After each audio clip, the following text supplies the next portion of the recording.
Welcome to the Intentional Prosperity Guide. How are you getting cash flow for yourself and for your business? My name is James, and this is the Intentional Prosperity Guide. We help you get control of your money, create cash flow, break free of the noose of debt, and start creating a legacy for yourself and your family with your money. So, if you like that kind of content, make sure you stick around. And we are going to be doing a live Q&A type show, and we're going to be talking about cash flow. We're going to be talking about ways to create cash flow for yourself, for your family, and then we're going to talk about how we can take that cash flow and turn it into something that can be really helpful for you and your family. And one of the things that we want to talk about as we go through here is breaking free of your chains of debt. One of the things that we do, first of all, to increase cash flow, as we look at our own budget, as we help other people with our budget, the number one thing that you can use to create cash flow is to stop paying interest and start earning interest with your money. Paying interest on credit cards, consumer debt is horrible. I talk to a lot of people, listen to a lot of people in the financial communities, and there's a lot of disagreements on how to invest, how to make money. But there's one thing that we almost all agree on, which is that consumer debt is part of what's destroying people's lives. Consumer debt. Now, there's different views on different types of debt. There is good debt and bad debt that can be used and leveraged in different ways. But consumer debt, which means using your credit cards for funding your lifestyle, is absolutely horrible advice. And it is destroying people's lives. That kind of consumerism only works when everything goes right. So we have to pay down that consumer debt. When we started our debt plan, when we started getting out of debt, my wife and I, one of the first things that we did, we listed all of our debts, smallest to largest. We use what's called the debt snowball method. Now, there's several different methods for paying off debt. That's the one we chose to use. And we immediately were able to pay off the first two debts. By paying those off, those two were small debts. They were only a couple $100. And by doing that, their minimum payment was like $20 a month each. By paying those off, we immediately have $40 a month of extra cash flow just by paying off two of our debts. As we paid off more debt, we had more cash flow. Now, the way we do it, the way the debt snowball works, is we took that money, rolled it into paying off the next debt so we could get rid of the next debt. And what we did in our debt snowball is slight variation on the debt snowball plan as most people teach it, which is I didn't cut all expenses, but we cut down quite a bit.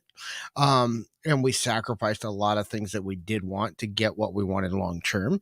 But the other thing was we scheduled in our snowball plan rewards in between each debt payoff, commensurate with what we just paid off. So if it was $100 debt, we took another $100, or we took the cash flow from that. So it was like $20 a month. The first two was like $40 a month. So we took that $40 the next month, and we went out to eat. We went and did something as a family. We went and had something to eat. Then the next one we freed up, I think it was like $50 a month. So we took that $50 a month and we went and we did something for the family. And then the next one we paid off was like $100 a month. And so we were able to do something else commensurate with that for the family. We bought some stuff that the family wanted. So we rewarded ourselves, had a little celebration, not a big one, not something huge. We didn't do anything stupid, but we had a small reward in between each debt. It's really, really important that we celebrate the small victories as we start moving forward. That's going to give you a sense of accomplishment. It's going to let you feel better about how you're doing your money. I've got a list of questions here. If anybody comes in, we'll be taking questions from the audience as well, but we did actually have some questions to ask from people. So one of the things is, besides your job, what source of cash flow do you use to increase your income? Today, I'm going to talk about a few of the sources we use ourselves. I've talked about them in some of my other videos, but I'm going to talk about some of the sources of cash flow that we used to pay off debt, some of the sources of cash flow that I'm using right now to add additional income to our family and our home. And these are things that are really, really fun. Well, maybe not always fun, but really simple. It's not a whole lot of effort and hard work. It does take some work, but it's not hard work. So that's one of the things that we're going to talk about as we go through the cash flow. One of the things that we want to look at, though, is we want to do things that are trading some time and work to get some extra cash flow, to get money coming in. But we also want to do some investing. And what I recommend, if you're in debt, we want to pay off the debt first, because that frees up cash flow right there. That most people just getting out of debt, you feel like you got a raise just because of that. And a lot of times, at least in my experience, and a lot of the people I've worked with, as we start getting control of where our money is going, it kind of changes our demeanor. It changes the way we feel. Our stress level starts reducing a little bit. And that change, other people see us differently. Other people perceive us differently. And when I started our debt plan, I was only making $18,000 a year as a security officer in a prison. This was back in 2016, 17. Okay. And I was a security officer in a prison, and we were broke. I was only making $18,000 a year. Shortly after that, I got a raise. Just the change in me, the change in my demeanor, the lack of stress, reducing stress. And then I was also qualified, and I wound up being able to get a promotion. And then just a few months later, about a year and a half, 2 years later, I got another promotion. So we were able to, as we were moving up, I moved up in pay, which helped us have more free cash flow. So that's one of the things is, as you start making this shift, you may be more interested, or you might also, start looking for another job. If you're not making enough money at the job, I wouldn't say quit today. You still need the cash flow you're getting from that job, but go out and start looking, seeing what's available. What skills do you have that you can market and that you could get? I know a lot of people that have a lot of skills that they could make money with that they're not even using. And quite frankly, that's one of the things that we did. So I see a lot of people that complain about, you know, I see a lot of people all the time who complain about how their boss doesn't pay them enough. All that time you spend complaining about it not being paid enough is time you could be spending working on something that will help you bring in more income. So you can either go out and find another job, you could do like I did, start your own business, you can do anything that you want to. There's so many different ways. I could have gone to work for a state prison. I worked for a private prison, and we were one of the lowest private prisons paid. I could have gone to work for a state prison, but I honestly wanted out of the prison system. It took me less than 6 months of working in a prison to realize I didn't really want to be there. I didn't like the environment. I didn't like the way it was run. I didn't like the way those things were done.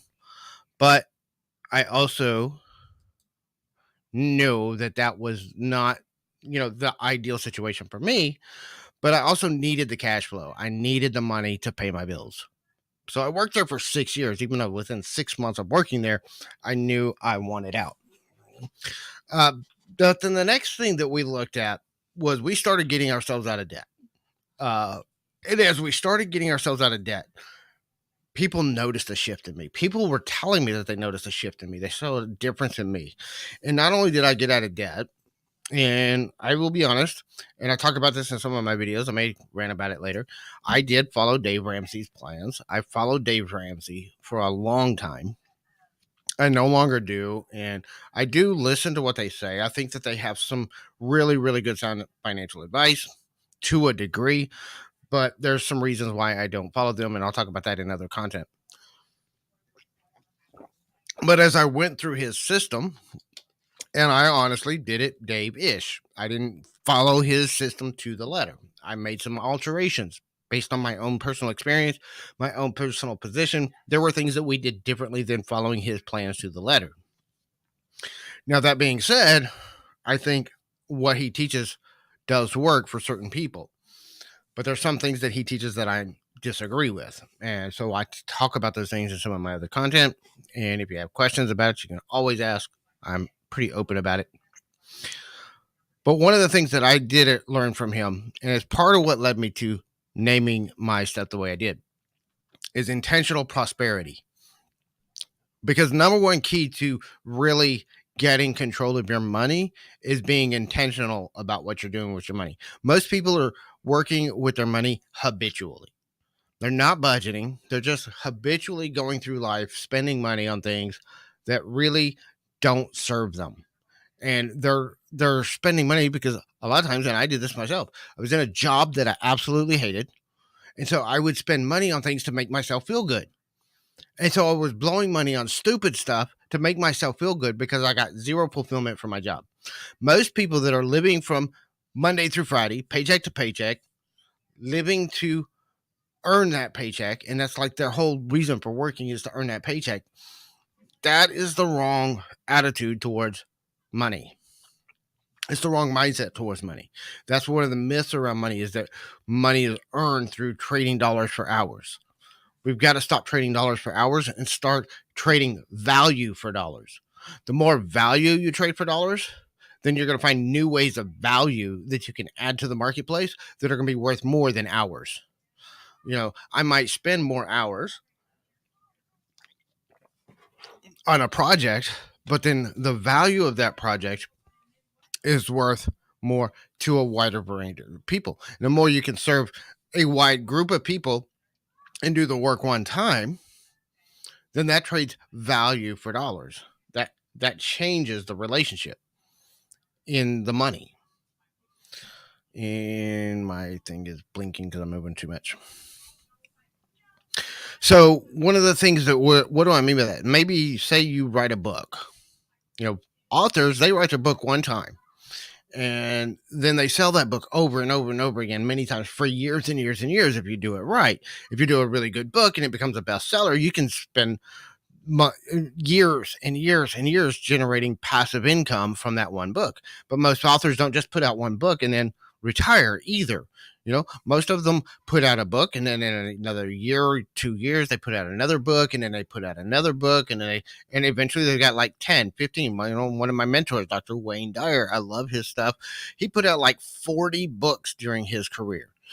And that's the thing is they all brought in passive income because they're paid as royalties and royalties count as passive income that you get paid from that book sale. So that's something that is really, really helpful. You can do things like I do. I do content here on YouTube. Now, doing content, things like this, it doesn't bring immediate cash flow. It can take some time. In fact, it can cost a little bit of money to get it started and off the ground, but over time, it can generate cash flow. It can create a tremendous amount of cash flow. But the normal content creators that I talk to take 3 to 5 years to build up to a point where they start generating cash flow from their content. So it's not something that's going to happen overnight. It does take some time, but it can eventually replace your income. The thing is, too, is once you get it built up to the point where it cash flows, the cash flow snowballs really, really quickly. I've seen people that went from zero income for like 2, 3, 4 years. Then within 4 year to 5 year, they got, maybe $2,000 or $3,000 a month in revenue coming in from their cash flow. And then all of a sudden it went from $2,000 a month to $5,000 a month to $10,000 a month to $100,000. Yes, a month. I know people making $100,000 a month in revenue, multiple streams of income from being a content creator. Now, most of the people that are making that huge of an amount of money, they are not a single person like I am here by myself. I am the producer, the recorder, the set designer. I do all of it myself.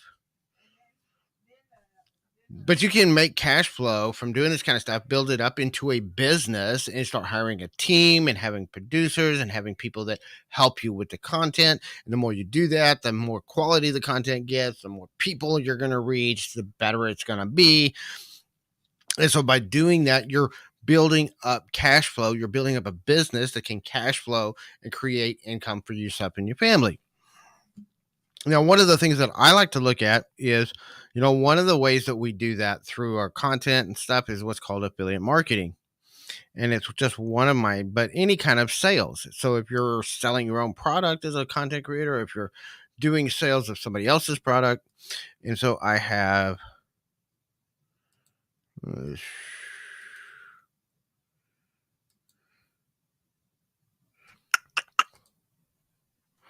So whenever you're doing sales, you can really kind of quickly figure out what you need to cash flow your stuff. For example, the sales conversion formula is really, really simple. So if you the number of leads, which is the number of people that see what you have to offer, the conversion rate and the average percent or average dollars per sale, that equals your cash flow. So say you get 100 views. So say you did a video on YouTube or you did a blog post, and there's an ad on there. 100 leads would mean 100 people viewed that piece of content. 5% of those people converted into a sale. You made an average of $25 per sale. That's $125 in cash flow. The great thing is you make that one piece of content and it might do 100 leads this week. It might do 100 leads next week. It might do 100 leads the week after that. So you can see how over time that piece of content can really ramp up into a significant income. And that's just one ad, one revenue stream, one piece of content. You do 100 pieces of content that do the same thing. You do 1,000 pieces of content over time that does the same thing. It can snowball really, really quickly. So that's how, as a content creator, that formula doesn't matter if you're selling your own product, if you're selling merch, anything you're selling as a content creator or as a product owner or as an affiliate or anything, that conversion flow works. And then you have to know how many leads are you getting. Leads equals the views on your video, but it also, like say as a content creator, the number of leads may not be how many people actually viewed the video, but you also have to look at where in the video is that ad placement. Okay. And so if it's 10 minutes into the video, you've got to look at how many people dropped off the video. So if you had 100 views on a video, but you had a 40% drop off before you got to that 10-minute mark, that means 40 out of those 100 people dropped off. So only about 60 of those people were actually leads into seeing the ad. So you have to look at the whole flow, look at how many people actually see the ad placement, and then also how many of those people converted into a sale times 25, whatever the dollars per sale is. If you make $2 per sale, that's your income. That's not the sale price. That's your income. That's how much you make per sale in your pocket. And then what's the cash flow? So this is why I don't like Amazon affiliate programs, because the Amazon affiliate program is like 2%. If I offer a $10 book, it's like 20-cent commission. So that means I have to have a lot of leads to make decent money on Amazon. As a small creator, I'd much rather sell a digital product where I can make $25 on a sale rather than 20 cents on a sale. And then, the cash flow. And if you think about this, if I had one getting 100 leads per month, doing 5% conversions, doing $25 a sale, and $125 a month of cash flow, and I'm doing a business like creating content that doesn't cost me anything to run, then that means that I can start investing that $125 into paying other people to do things for me. I can take that $125 and pay for software to make my job easier. Things like TubeBuddy, which is a software that I pay for every month. Things like paying for the pro version of StreamYard because I'm using the free one right now. So you see how that formula works. And so that's what you've got to look at is what is your leads, your conversions, and your sales. So that's just a content way to create cash flow. The other way of creating cash flow that we use is investing. And this is passive income. When you do investing properly, it can become passive income. Let's look at the investment cash flow. So you look at the amount of money you invested times the annual return divided by 12, because that's annual return, that's divided by 12 months. That equals your monthly cash flow. And so just as an example, I did $1,000 investment times 6% divided by 12 months equals $5 per month. That's not a lot of cash flow for $1,000 investment, really. Okay.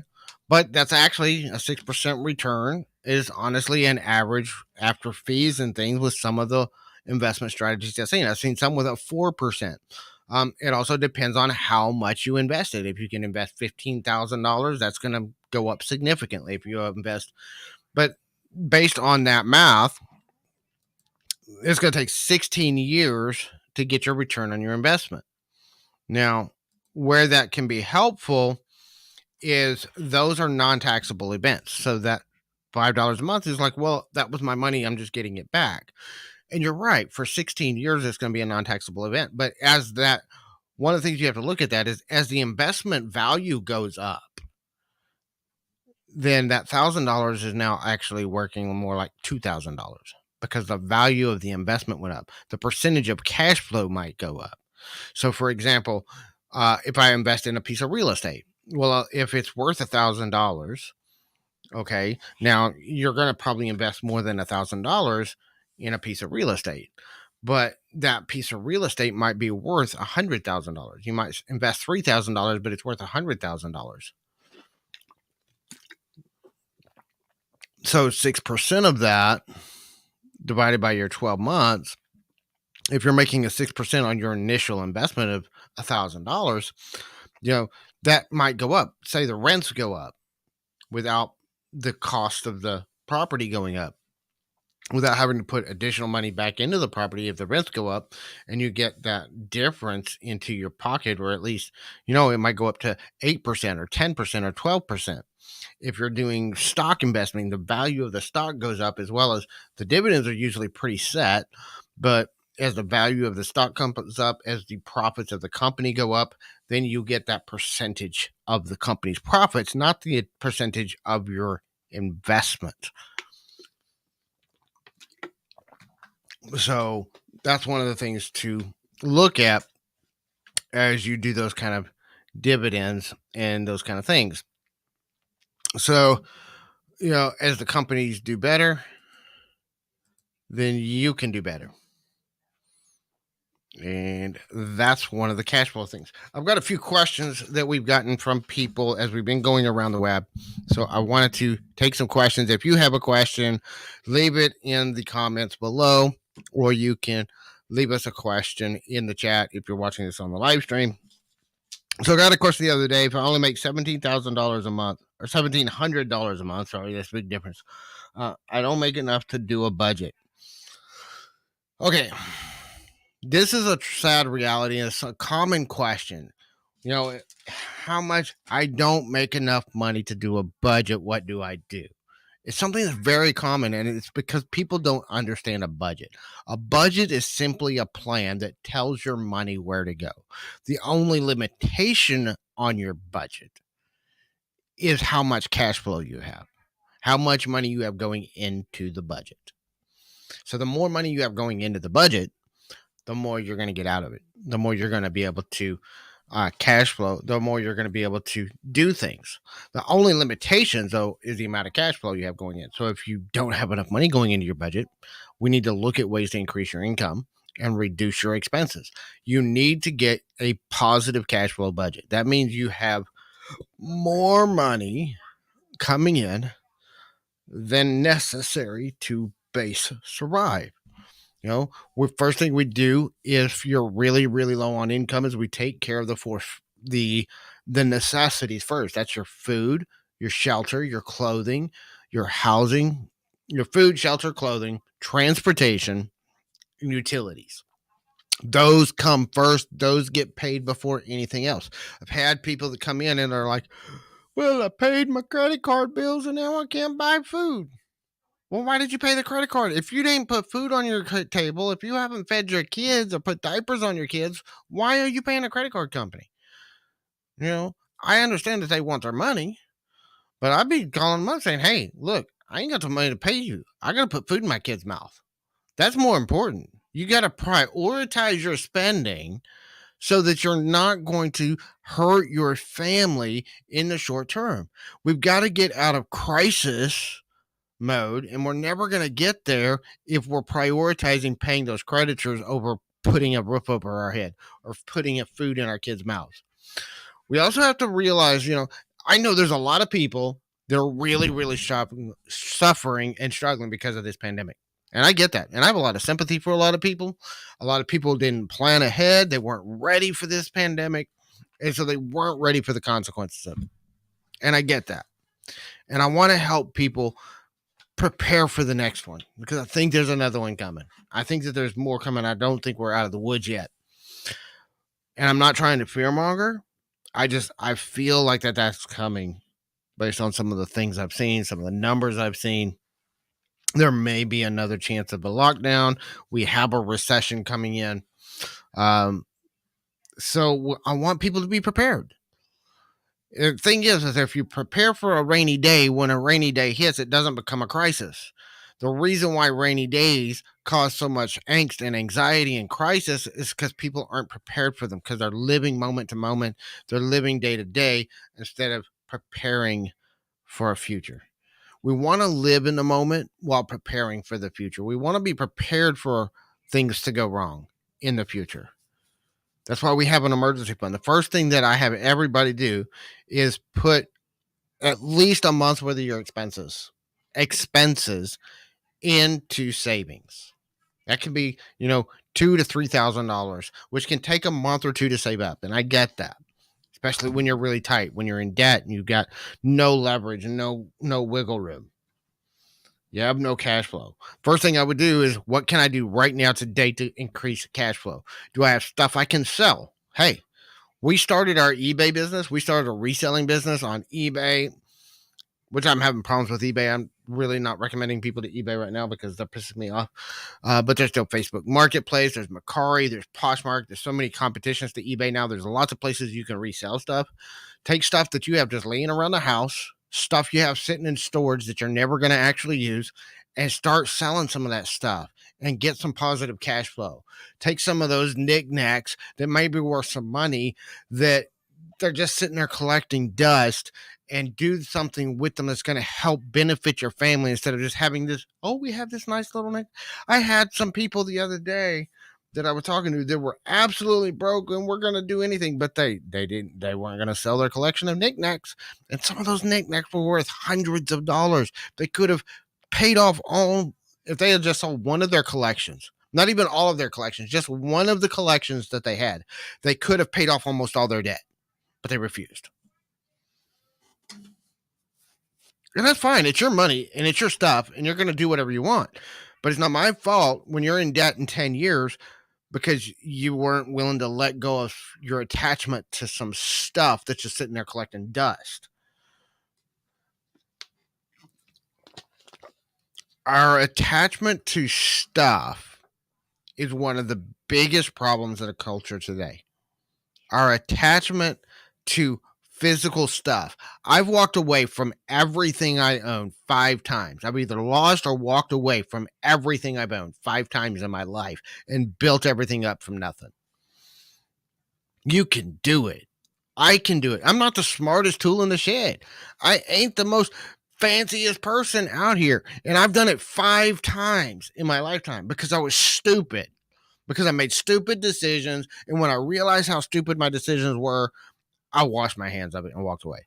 I walked away from a marriage. And I pretty much left everything. I fit one load of stuff, and it was my great-grandparents' furniture that my family would have killed me if I'd have left it behind. I took that and nothing else. That and my clothes. And that's what I walked away from my first marriage with. My vehicle, what I could fit in the back of my truck, and that was it. And I rebuilt my life from scratch. You can do it. It's not hard. It's not always easy. Emotionally, it's hard. Physically, it's not that hard to do. The part is what's going on inside of you. And you got to change your mindset. You got to change the way you think. You got to change the way you behave with money in order to see a change. But you can do it. If you've only got $1,700 a month, that's low income. I mean, when I started, I made more than, I was making $18,000 a year when I started this plan. So it was right around those same numbers. We immediately started selling stuff. We started selling stuff that was inherited from my parents, that came from my mom's estate. We sold some stuff that we just had laying around in storage, stuff that we weren't using, we're never going to use, but we were just holding on to it for sentimental, emotional reasons. We let go of that stuff. And I tell you what, letting go of that stuff freed us emotionally from the energy attached to that stuff, but it also brought in money that helped us fund building a business, that helped us pay off debt, that helped us continue moving forward, and helped us to get some breathing room in our lives. And I am so grateful to not have that attachment to stuff. So there's a lot of questions that are very similar. So somebody asked me they had $19,000 in debt and $35,000 in their 401k. They want to know if they should take up a 401k loan to pay off the debt at a lower interest rate. And a funny thing, I just saw earlier in one of the Facebook groups that I'm in, somebody asked a very similar question. Theirs was even worse. They have about $2,000. They have about $5,000 in their 401k. They have $2,000 in a credit card debt, and the credit card has 0% interest. And they wanted to take out a 401k loan to pay off their $2,000 in credit card debt with 0% interest. There's a few catches to 401k loans, and we have to stay away from these 401k loans. They're dangerous. The reason why is there's several key reasons why we got to stay away from 401ks. One, it costs you more than just the interest rate. A 401k loan, if done well and following some of the strategies that we teach, should be in mutual funds or vehicles that are going to pay you a dividend, or that are going to pay you gain interest, pay dividends, gain in value. So that's how they grow. One, it's not just your contribution, it's the growth that those contributions are invested in. We recommend investing in growth stock mutual funds, especially if you're young, because they have a long time to grow. They can be volatile, but they can grow rapidly. Mine, I invested a total of about $3,000 into my 401k when I was at the prison. That 401k now is worth just a little under $10,000, and that's because the market's gone down. It was actually up to about $12,000 last year. So, and I can't even touch that 401k for 15 years without penalties. So I know there's a lot of time for that money to continue to grow, and I'll probably roll it over into an IRA once I get an IRA set up. Now, here's the thing.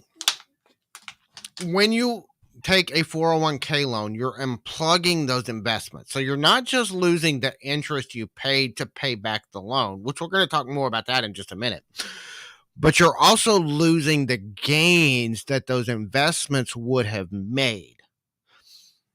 So if the market's doing really, really good when you have that loan out, you lost those gains that you could have had. That's one problem with a 401k loan. One of the big catches, the number two, one of the big catches of 401k loans is that if you, for some reason, lose your ability to earn income through your job, what could cause that? Let's see. Death, if you pass away. Disability, you become hurt and unable to work. Your company goes out of business because there's a pandemic going on and the company can't survive it. All these things are things that could cause catastrophe, disability, death, dismemberment, anything that could happen that could cause you to no longer be able to do your job. You lose that job, you have 60 days to pay that loan back in full or pay early withdrawal penalties for your 401k. So not only are you going through a financial crisis because you no longer have your job, now you have 60 days to pay back this huge loan, or you have to pay withdrawal penalties. That withdrawal penalties is going to be based off of the amount still owed back on the loan.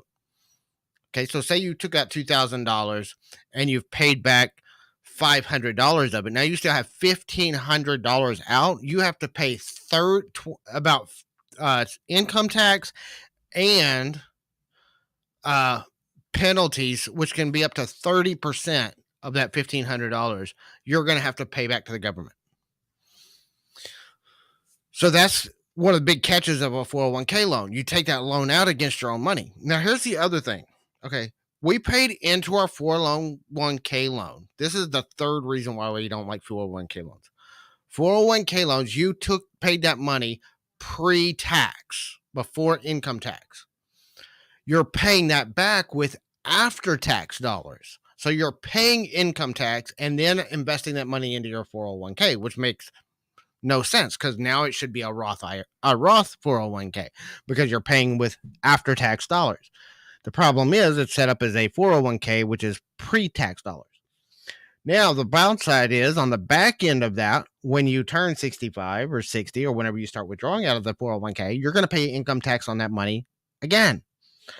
So you're paying tax. When you're paying back that loan, it's after tax dollars. So you're paying income tax, putting that money back into your 401k, and then paying tax on that same money again when you withdraw it legally.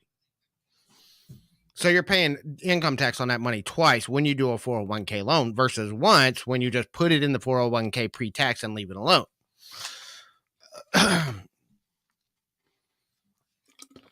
The other thing is the reason I prefer a Roth IRA or 401k, if it's available, is because that's after tax dollars going into the IRA from the initial start. I still wouldn't use a loan off of it because you're still unplugging that investment. You still have 60 days to pay it back, or you are in default and have to pay penalties for early withdrawal. But that's an option, is using a Roth 401k if your company has that available. So that kind of negates the tax burden. But you're paying, if you take out from a traditional 401k, you take money out, you're paying back with after tax dollars, and you're paying tax on the money when you take it out. So you're paying double income tax. That's two of the reasons, or three of the reasons why I don't like an IRA or 401k loan. And then another one is, and I kind of alluded to this just a few minutes ago, you borrow your own money and you have to pay interest to borrow your own money. That doesn't make sense to me. So I borrow my money that I put into my 401k, and I have to pay taxes or pay interest to pay myself back my money. 4% interest, yeah, it may not seem like much, but when you're talking about thousands of dollars, that's a few $100. And I'm having to pay interest on my own money. I borrowed my own money and I have to pay interest to pay back my own money. That doesn't make sense to me. And then I have to go back and reinvest that money and set it back up into my investments, and it becomes a hassle. So these are just a few of the reasons I am against using a 401k loan, because they're absolutely horrible products. Your money, do what you want, but I wouldn't use it.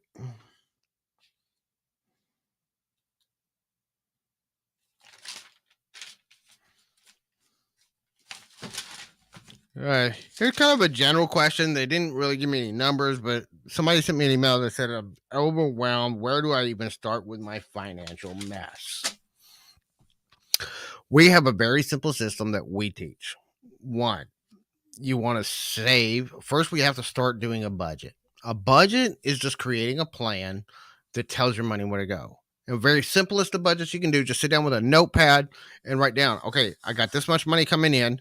How much is my rent? How much is my utilities? How much am I going to spend on food? How much is my car insurance, my shelter, my car payment if I have one?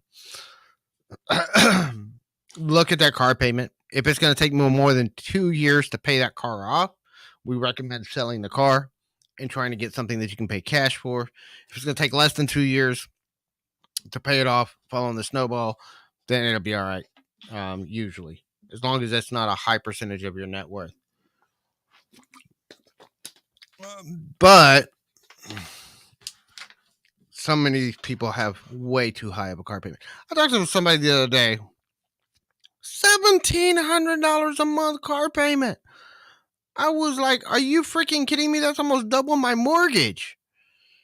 No wonder people are broke.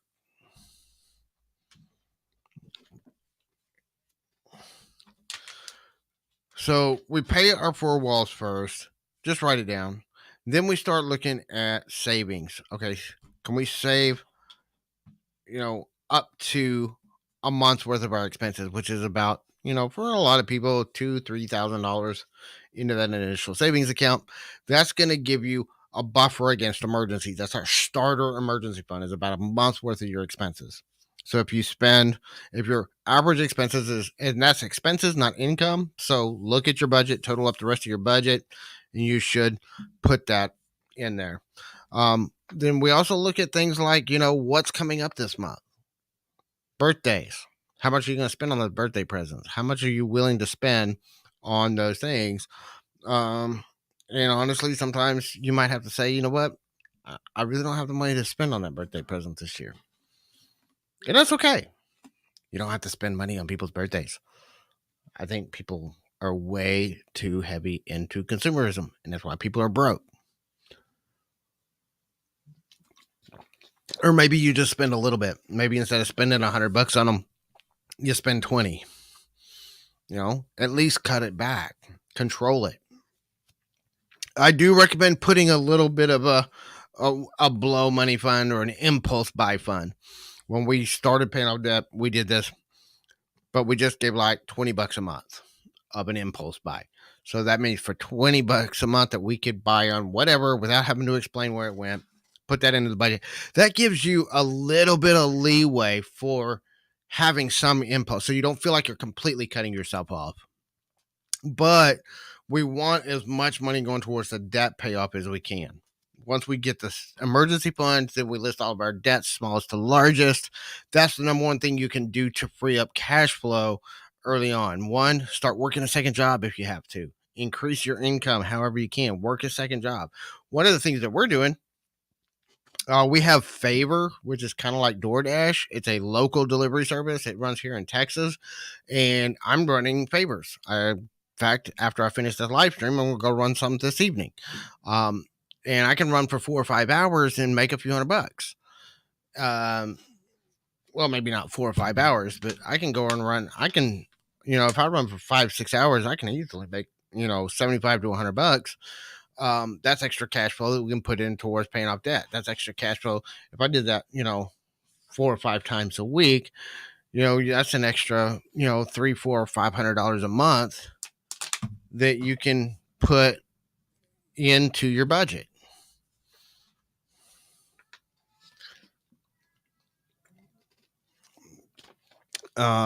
If you're a parent, you got kids, hey, put the kids in the back seat. We're going to go run Favors.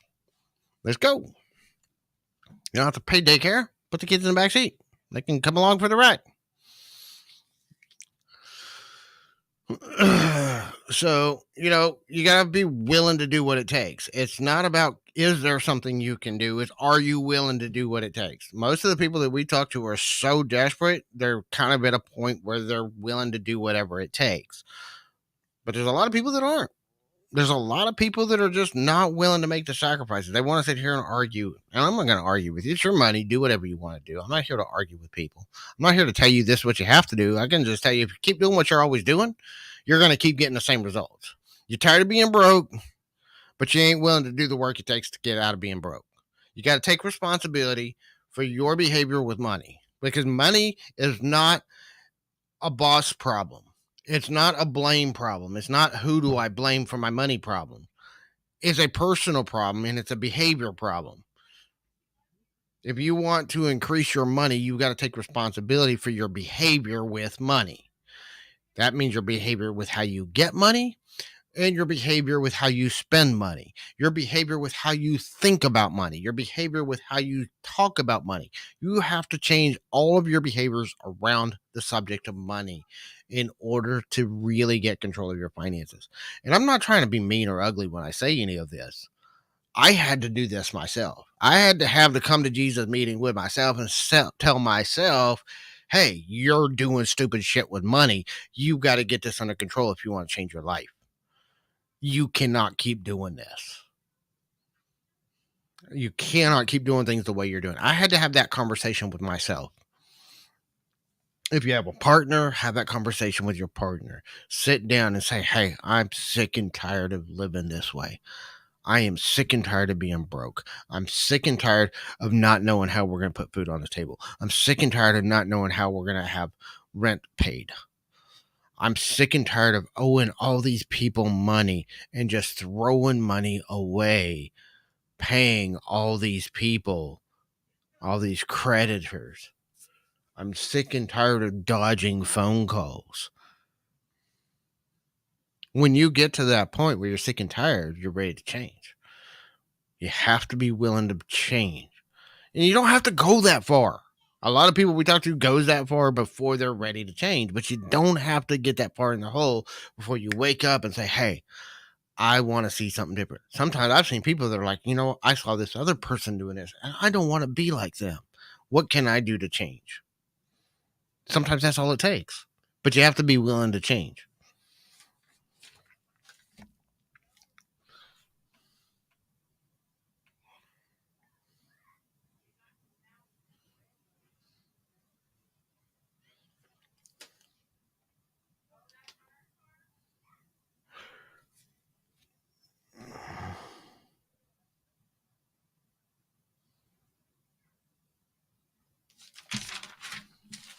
So, one of the things that a lot of people have asked me about is buying a car. Should we buy a car? Should if I can get a car and the payment's only about $400 a month, should I go ahead and buy the car even though I know it's debt? No. But I need a nice, safe car. Well, I've got nice, safe cars. Yeah, they're not as safe as they used to be. They're kind of falling apart, running down now. But I've I've only ever had one car payment in my life, and it was a disaster. It was horrible. And ever since then, I've never financed a car. I only buy vehicles that I can pay cash for. I only buy vehicles that I can pay cash for or get for little or nothing. And I've had some hoopty cars. I had a car that I paid for $400 on the side of the road. Had to keep a pillow on the seat to keep the springs from poking me in the butt as I was driving down the road. But it also got 30 miles to the gallon, and it was a really nice little compact car. It was a 1994 Ford Festiva hatchback. Um, it was ugly. It was horrible. I had a 240 or a 260 AC in one of my cars. I had a car that was back in the 90s. It was an 89 or 8 Chevy Geo Sprint. I had it, just after high school in 1994. Bought it from a mechanic friend of mine. Paid $500 for that one. In fact, that was my first standard. That was the one I learned to drive a standard on. And for those of you that don't know what a standard is when you have this little stick thing that you have to use to shift the gears manually because it didn't automatically shift gears for you like most cars nowadays do. So I had that car and I drove it around. I drove that thing, but it had what I call a 260 AC. You put the two windows down, you go 60 miles an hour, and that's your AC. And this is in Texas, where it gets to 110, 115 degrees in the middle of the summer, and you're driving down a freeway with the windows rolled down, trying to just get a little bit of somewhat cool air. And it's really not because that air is hot, so it's just blowing hot air and makes it more like a convection oven than anything else. But that was my only air in that car. So I understand what it's like to have crap cars. I've had a few, but don't have a car that you don't pay cash for. I've never had a car payment since that one. And I've never had stress or worry over my cars because I didn't have a payment on it. Also, another thing about car payments is every time you have a car with a car payment, you also have to pay a higher premium on your insurance. Just the basic premium on insurance is higher because you have a car payment on it. And two, you have to carry higher levels of coverage. You have to carry more coverage. Like if I buy a $500 hoopty car on the side of the road, I ain't going to put collision and full coverage insurance. I got an emergency fund that's a month's worth of my expenses. So if that hoopty falls apart, I can go buy another hoopty for another $500 or $600 and still have plenty of money left over in my emergency fund. You should not have a car that costs more than your emergency fund if you're really small. Now I'm not gonna make you sell your car if you've got better one now, but honestly, if you're still in debt, your car should not cost more than the price of your emergency fund. And that includes tax, title, registration, and all the stuff that comes after actually buying the car. And then you can put insurance on it, which is dirt cheap. We pay like 60, $70 a month for our insurance on our car. That comes with, there's three types of insurance I put on every vehicle. One is liability, which is in most states, the legal limit is basic liability insurance. Number two is I would put uninsured motorist, because I've been hit by an uninsured motorist and totaled my car, and I had to cash flow the payments because the person was broke and had no insurance and they couldn't pay to fix my car. And then also personal injury protection insurance, which protects you or your passengers against injury in a motor vehicle, especially if you're in a motor vehicle injury with another vehicle and they don't have insurance. That personal injury protection will help cover your medical costs. So those three types of insurance I keep on every car, but we don't keep comp and collision and all that crap. And that's just personal experience. And then as you build your net worth, you also might want to limit some of those liability limits as well. So, for example, as you start building up your net worth, because the more your net worth is, the more likely you are to get sued if you're in an accident with somebody, even if it wasn't your fault. People like to sue people for stupid stuff nowadays. And that personal, that limited liability will increase the liability limits to where you can pay for it. If you think about it, if it's $100,000 limit liability policy, which is standard, the medical costs alone can cost more than $100,000 especially if it's a major wreck. Whereas if you have $500,000 in limited in liability on your insurance, then you're pretty much going to be covered for medical costs for replacement of their vehicle or whatever. So I would recommend, if you make enough money, to increase and find out. Just talk to your insurance agent. Say, well, okay, this comes with $100,000 liability. What if we double that? What if we triple that? How much am I going to go up?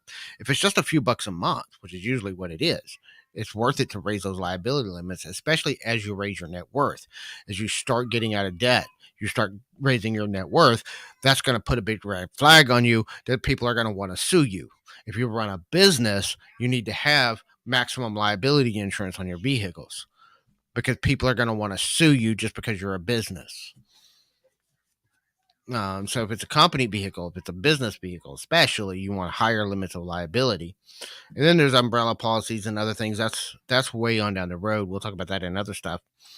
But you want those liabilities to protect you. Remember, insurance is there to protect you from going into debt. Your emergency fund is insurance to protect you from going back into debt. It protects your investments from getting unplugged that are bringing you money in a crisis. Now, we talked earlier about, having $2,000 owed on a credit card. I might, if I've got a full month's worth of expenses, and I'm making, if I got $3,000 a month worth of expenses, so I got a $3,000 emergency fund, I might be willing to take that emergency fund and pay off that last debt. Just because I know my next step is to build a fully funded emergency fund. So I know I'm immediately going to go into replacing that money. I usually don't recommend using the emergency fund to pay off debt unless it's going to pay off all the debt. If the emergency fund is going to pay off all the debt and get you debt free, and then you're going into using the emergency fund, let's use that emergency fund. Get rid of that debt. That frees up more income. Quickly as possible, build back up that first month. Get up about 3 months worth of your expenses. Once you get out of debt, you want to build up 3 to 6 months worth of expenses. And what I recommend for most people, if you're an employee, get up to about 3 months worth of expenses if you're in a stable job. And then every month you save about 5 to 10% back into your income into your emergency fund to continue building it up until it gets to about 6 months worth of your expenses. So we're going to build it up to 3 months pretty quickly, and then we're going to take 5 to 10% over the next few months and continue building it up of our income. Again, one of the things that we teach early on, and we already talked about this, is You should be living on about 50% of your income. If you can get your expenses to less than 50% of your income, how do we do that? Reducing expenses is one way. My favorite way is increasing our income. So let's do a second job. Let's do some things. Let's start creating content, doing some cash flow things to build cash flow.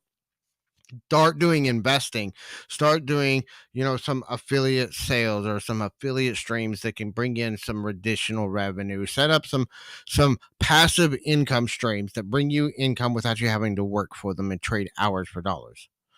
That's the fastest way to grow your wealth, is passive income. That could be investments in stocks that pay dividends. One of the things that I recommend, if we start doing things like stock investing, you got to look at the percentages, look at what the return on your investment is, look at the value of the stocks, and look at all these things. Well, one of the things that I found with any kind of investments is if you invest in things for cash flow now versus retirement only, you're going to be better off. And one of the things that I like to do when I'm doing investment strategy, and we take the budget. We're already writing a budget, right? So let's take that budget and say, okay, these are our monthly expenses. Let's do a snowball. What's the smallest expense to the largest expense? Usually your largest expense is should be something like your mortgage. If you own a home or your rent, your housing is usually one of your most expensive pieces of that puzzle. So that's the last one we'll do. But let's start at the top, work our way down. Okay, what's your electric bill run? What's your gas bill run if you have gas? What's your car insurance run? What is your car payment run if you still happen to have a car payment and you haven't got rid of it yet? What's your utility bills? What's your phone bill? List out all of your bills individually from smallest to largest. And then let's say, okay, what do I need to invest to pay this bill? So we go back to that investment formula. Okay. Now we got the sales cash flow, and I do this with affiliate streams. So I can look at my electric bill and say, you know what? My electric bill is $125 a month. That formula right there tells me if I did one income stream that could get 100 leads a month at a 5% conversion rate, $25 per sale, then I could pay that electric bill with that one cash flow. Guess what? Now that frees up my earned income to go into something else. Savings, other investments, other things. We're building up a cash flow stream that's going to pay that one bill. Instead of trying to replace my whole income with passive income, let's pay one expense with our passive income. Let's get a passive income stream, put all of our effort into that one passive income stream until it covers that one expense. So maybe we keep working on promotion of that video or promotion of that piece of content, and we get it. Here's the other thing, is looking at the cash flow from the same way. So let's say, maybe we don't know how much we have.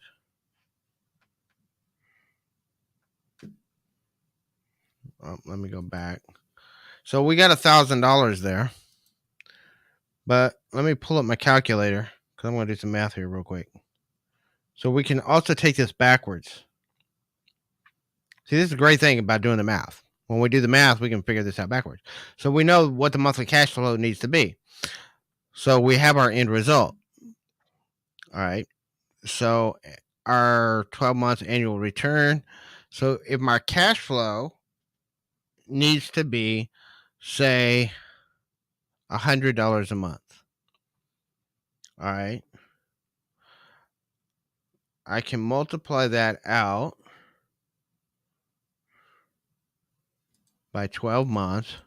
So I need $1,200 a year for my annual return on an investment needs to be $1,200 a year. Multiply that out by, say, what kind of a rate of return could we get? Maybe a 6%.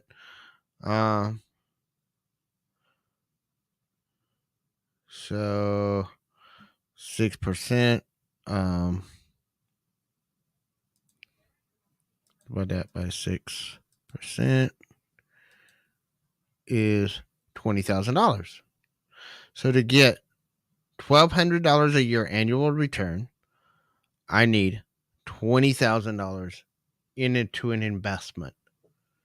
I need an investment that's valued at $20,000. Let's look at the value of the investment, not what we spend on the investment. Because hopefully, when we're doing investments right, not only are the initial investment, which is what we're counting on, but we're hoping that there's appreciation in our investment. So, for example, if I put $1,000 into a property as a down payment on a piece of land, and that piece of land is worth, $30,000, and it's bringing in rent, that's at least equal to its value, then, I can get $3,000 a month. So times 1% equals $300 a month. And revenue, and then, so say I take $3,000 and my investment is $3,000 as a down payment on a piece of property. Say that property is worth $50,000.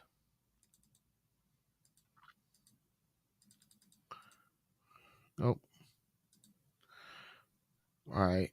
So a $50,000 piece of property brings in, say, 1% revenue. 1% equals 50 times 1% equals. So that means it would be bringing in $500 a month. All right. If I got 6% of that into my pocket, that's $30 a month into my pocket from just a $50,000 piece of property. And that's honestly low for what you can do, but maybe you're just a private equity investor. You're not the actual landlord, so the landlord probably gets more of like a 12% return, whatever that is.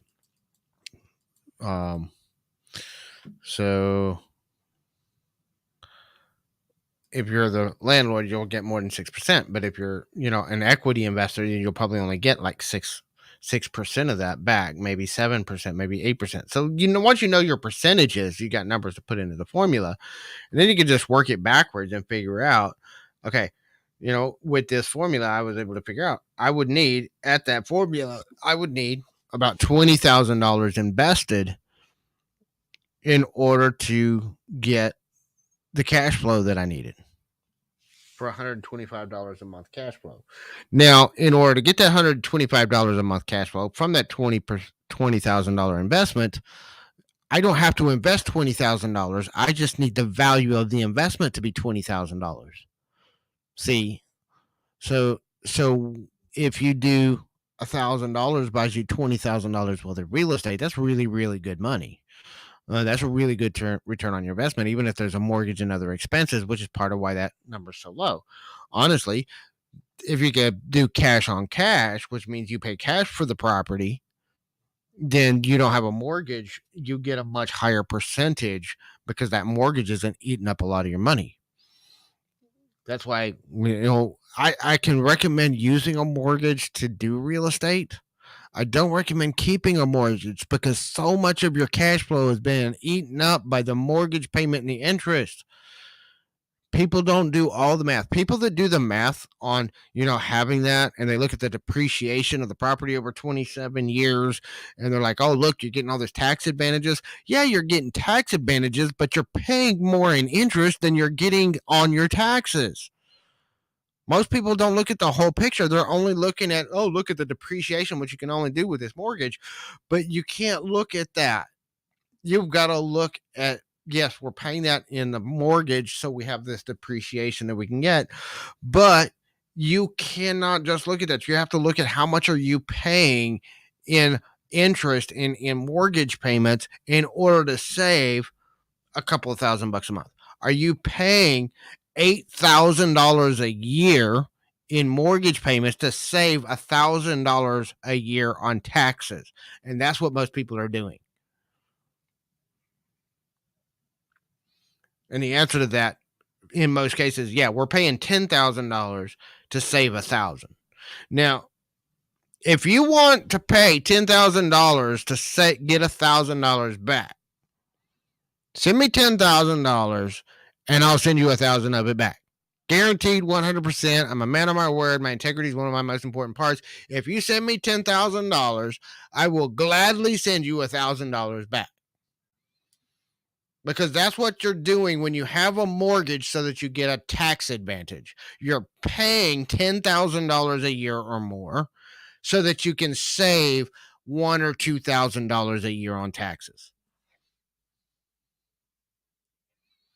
That's what you're doing when you are keeping a mortgage for the tax advantage. That's what the cost of a tax advantage on a mortgage is. It's costing you $8,000 a year for that tax advantage. You're losing $8,000 a year to have that tax advantage.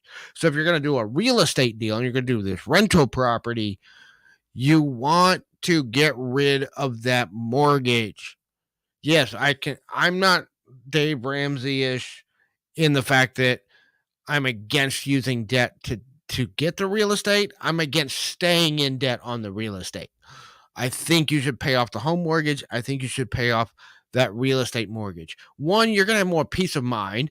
You can never be foreclosed on if you own it free and clear. What are you going to do if that property is sitting vacant for 6 to 8 months without a renter in it? That means you're still paying that mortgage. You're having to pay maintenance and upkeep on the house, and you're not bringing in any revenue. And don't tell me it doesn't happen. I see people do it every day. See, the problem with the debt plans and leveraging debt to get what you want is it only works when everything works. If everything works, I'm not mad at you. I'm passionate about this because I'm sick and tired of seeing people get sucked into these get rich quick schemes that cost them way more than they will ever make.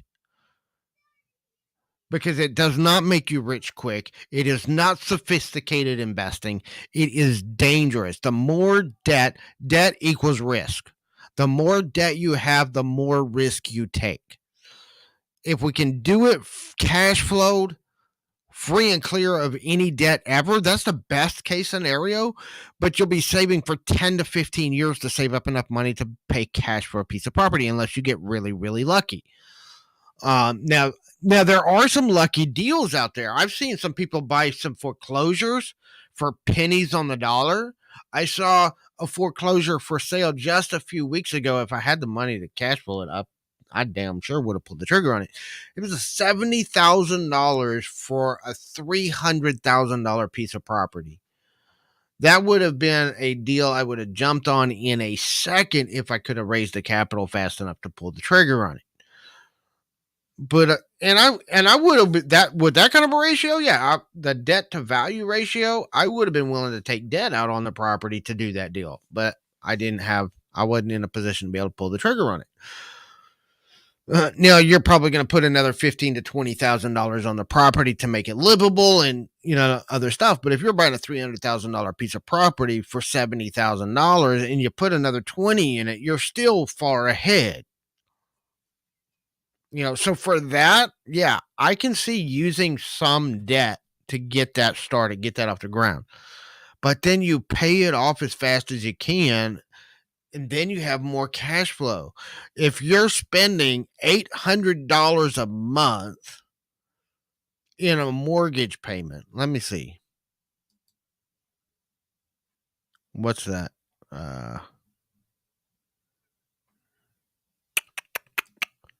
Let me do some of this math real quick. Because that's the problem. People don't do the math. They only do part of the math. You got to remember, too, whenever somebody tells you about their scheme to get you rich, this is something you always need to think about. Anytime somebody's telling you about their scheme on how they're going to make money, myself included, by the way, what's in it for them? Always ask yourself, what did they get? Why are they telling me this? You always need to, because they have their best interest in mind. That's business. They have their own sales and marketing and business in mind. So I'm going to run some numbers here. So if we're paying, say, $800 a month in the mortgage, multiply that out by 12 months, equals $9,600 per year in mortgage payments. That's paying your mortgage, your taxes, your insurance. Because see, that's another thing. A lot of people look at these real estate deals and they're like, "Yeah, look at this great deal. It's only costing me like $400 a month." Well, that's before property taxes are accounted for. That's before mortgage insurance or homeowners insurance, property owners insurance is accounted for in there, which you have to have on that mortgage, especially if you're renting it out, because you don't know what kind of damage the people are going to do. You need to have proper insurance on that property, and that's going to run you a good $200 or $300 a month. You got property taxes, which is going to run you probably a couple $100 a month. And you can't get a whole lot of exemptions for the rental property usually. So you're paying $9,000 a year in mortgage payments to get about $1,000 a year in depreciation on the property. And people wonder why they're going broke doing this real estate. Oh, they told me all this money I was going to make in real estate. Yeah. When you owe less on it, if you don't owe any debt on it, you can make a crap load of money in real estate. But most of the money that's being made is being made by the bank that holds the mortgage, because they're taking most of your cash flow. You're getting like 6%. Where do you think that other 94% of the cash flow from this property is going if you're only getting that 6%? It's going into the pockets of the bank. You get rid of the mortgage and you don't just get more than a little bit more than 6% back. You get rid of that mortgage and you're getting like 50% back, because you still want to set aside money for other things. You're still going to have property taxes. You're still going to have insurance. So those are going to be kind of fixed costs. You're going to still have maintenance and upkeep on the property. So you got to have some money there, but you can still cash flow like 50% in your pocket by paying cash for the property rather than having cash flow of, say, 20% or 10% or 8%, because the bank's not taking all your damn money. See, when people tell you about these cash flow bankings and stuff, they're not telling you the cost to the bank. How much of that money is being paid to the bank? The bank's taking like 60 to 80% of the income from that property before you ever see a dime. And you're happy with your 6%? That's ridiculous. If I'm an investor in a property, I don't want a mortgage on it, because I want that money coming back to me, not to the bank. I'd rather be the bank. I'd rather say, "Hey, you're going to manage the property. I'm going to private invest, but we're not going to go through a bank. I'm going to pay you cash for that property. I'm going to give you cash money. We're going to go out and pay for that property. I am just a third party investor. I am just going to be a what is it? A limited partner in this deal. I'm going to give you money. You're going to buy the deal. You're going to manage the deal. You're going to do all the sweat equity. I'm just going to give you money. And I will give you $100,000 or $70,000 to go manage that property. We have no mortgage on it. And now we just cash flow like crazy. Because you're saving, out of that $900 a month, probably a couple $100 of it covers your taxes and insurance, and the rest of it's just money coming back into your pocket instead of going to a bank. You want to know why the banks have the big buildings? Because you're stupid enough to buy their damn products. Because you're stupid enough to go into debt, and their buildings are just going to keep getting bigger and bigger and bigger. You want to know? And it's funny, because in the spiritual community, I see a lot of people that complain about the huge corporations, and yet they're making financial decisions that are what's making these huge corporations rich. If you really want to stand up to the man, stop giving them your money, because that's what's going to hit them. Not you sitting here complaining about it. They don't care about your complaints as long as they got your money.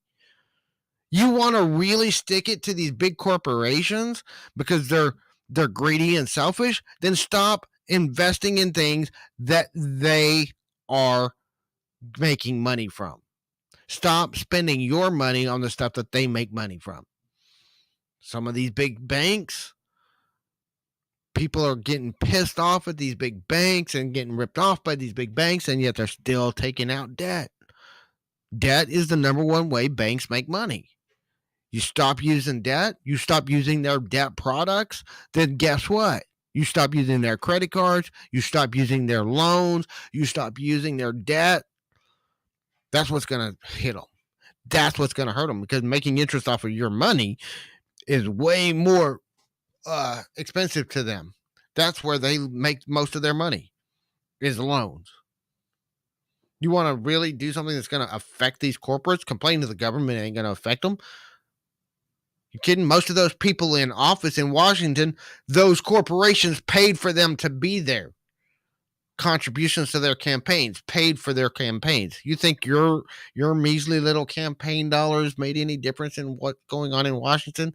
No. Most of their campaigns are funded by corporations. And so guess what? Those corporations, I scratched your back during your campaign. Now you're going to scratch my back and give me some favors while you're in Washington. That's the way it works. The way the games always work.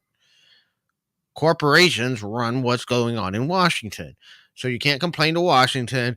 They don't have your best interest in mind because you didn't pay for their campaigns. Those corporations did. You might have made a tiny little contribution to their campaigns, but you didn't make the millions of dollars of contributions that those corporations did.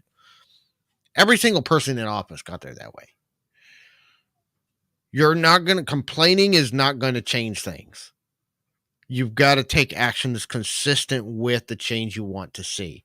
That means if you want to see these corporations hurt, stop buying their products. You don't like the way Nike runs their business, stop wearing Nike clothes. Stop wearing their subsidiary clothes too, because a lot of the off-brand clothes are actually made by the big corporations and just white labeled with whatever store brand put on it. But they're made in the exact same factory as the name brand clothes. So you're still putting money in their pockets buying that off-brand stuff. So you really need to do your research and know who's making what you're wearing, what you're using, because they're laughing at you. They're like, yeah, these are the ones that weren't quality standard enough to get the Nike brand. That's the stuff we're going to sell under this other off-brand. That's what they do. Every one of those corporations does that. Every single one of them does it that way. That's how they run. That's how they make money off of you. You want to start hurting them where it hurts? Hit them in their bank account. Stop using their products. You want to hurt some of these big, huge banks? The only way to hurt them, and it's not going to be when we get enough other people to stop using debt, to stop using their products, then the culture will change. But we have to get a massive enough of culture to make an impact, right? Frankly, the number of people that I can reach with only 100 subscribers here isn't going to help. The number of people that I can help with the small number of views I get on my content isn't going to make an impact. But if we start adding up the impact that everybody has, if everybody stopped using these debt products, we could change the way people use money. We could change these corporations. But you're not going to do it by sitting around complaining about how evil these corporations are. The actions that people are taking are inconsistent with their complaints. So if you're going to complain about something, then take action that's consistent with your complaint. Stop using the products of the people you're complaining about, because that's the only thing that's going to hurt them. They don't care if you complain as long as they got your money, because that's what they care about, is getting your money.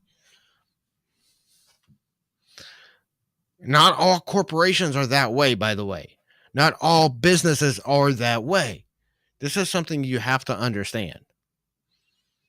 There's a small number of corporations that are doing most of that kind of stuff.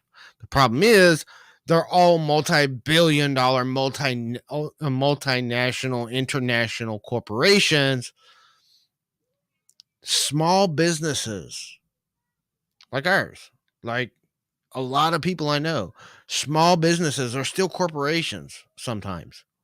We're still run like corporations, but we're smaller versions. And a lot of us are still run with the customer in mind, with doing service to people. Money happens to be a byproduct of the service we provide. It's not business that's bad. It's how some of these big, huge brands that you see run their business. It's their greed, it's their selfishness, it's their corruption. But a lot of the most successful small businesses that I know, they're generous. They pay their employees well. They treat people with dignity and respect. They treat people like they're human beings. I got a few I'll follow on TikTok. I was watching a guy just the other day over on TikTok. He's like, what do you mean $17 an hour is what you pay your employees? He's my least paid employee makes about $27 to $30 an hour. And it's small businesses because we understand we've been there, we've been in those shoes, we started small, we've worked our way to where we're at. And I don't have a big team yet. I don't have a team yet. I have me, I have Jessica, sort of sometimes. But as I start building the cash flow in my business, as I start growing, I have a plan to build a team, to start putting people on my team. And those people are going to be paid probably better than I am at first. Honestly, they're going to get paid more than me as the CEO because I'm going to make sure my team's taken care of. As long as I make enough money for me to survive and my family to survive, I'm okay. But I'm going to make sure they're well taken care of because I want people that want to join my team, that want to stay on my team. And I want to build a culture around that team that's people that want to really serve and help people. And the money's a byproduct of that. Good service is a byproduct of doing that. So that's one of the things that we have to realize is that everything that we're doing is building this business. Everything that we're doing is building this brand. And you just see part of what we do here.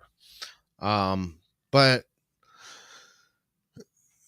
there's a lot of businesses, small businesses like ours that are small startups, even just a little bit bigger than ours, people that I know that are, building these businesses that are not these huge corporations that are greedy and selfish. It's not capitalism that's the problem. It's the way some people enact with greed and selfishness. And to say that these socialistic ideals that you think you're living in a fantasy world, because every socialistic society that's ever existed, innovation and growth has completely stopped because there's no incentive for people to work. There's no incentive for people to do more, to be more. In fact, it's one of the most restricting forms of government that's ever existed on this planet. Now, I'm not saying capitalism is perfect, but the other thing is those socialistic societies really don't get rid of poverty. It creates a huger divide between the rich, those who have everything, and those who have nothing. That's basically all you're going to have. You're going to have those who own everything and those who own absolutely nothing, which will be you, by the way. You're not going to have everything you want just because you want it. You get into that kind of society and you're going to lose what little bit you do have and the right to complain about it. You are going to be at the whims of the people that are rich and powerful and greedy and selfish and already proven to be corrupt because they're going to be the ones controlling your life. That's socialism. That's the way socialism has always worked. Not in fantasy, in reality. In reality, socialism does not work. It never has. All these people pushing these socialistic ideas have never actually seen a socialistic society. They just have some fantasy idea of everything being perfect. If your plan is everything is perfect, your plan sucks. So that's my rant on socialism. On capitalism. Capitalism isn't perfect. I know it's not. But it's the best choice we have right now. If you come up with a plan that's better, that's actually worked, that doesn't take people's freedom away. See, that's the problem. You can't have freedom in a socialistic society. Because if you are socialistic, if you are dependent on somebody else to pay your way, then you don't have freedom to choose your life. People want their cake and eat it too. They think they're going to have socialism where everybody's taken care of, but they're still going to have freedom. Mm-mm. Doesn't exist. There is no free society that's socialistic. Never has been. Every socialistic society has been more enslaved than a free society. If you want freedom, I'm all about self-empowerment. I'm all about people being empowered, and socialism disempowers the people in it. You can't be self-empowered and be a slave to somebody else. You give up your right to be empowered by accepting that city state, that norm. It doesn't work. And you're saying my ideals have to fit everybody. Everybody has to believe the same as I do. That's the problem with socialism, too. Everybody has to believe in the idea being perfect in order for the idea to work. And it's not perfect. And we will fight anybody that tries to force it on us because we know how horrible it is. We've seen it. Those of us that are older have seen it in action. Most of these younger kids have never seen a socialistic society. They don't know what it looks like. They've never seen it. They just have an idea from some fantasy that they've created in their mind. Get rid of the fantasy. Wake up to reality. Anyway, I got to go run some favors. It's 5 o'clock here. Y'all have a beautiful day. We'll see y'all next time. Have a fantastic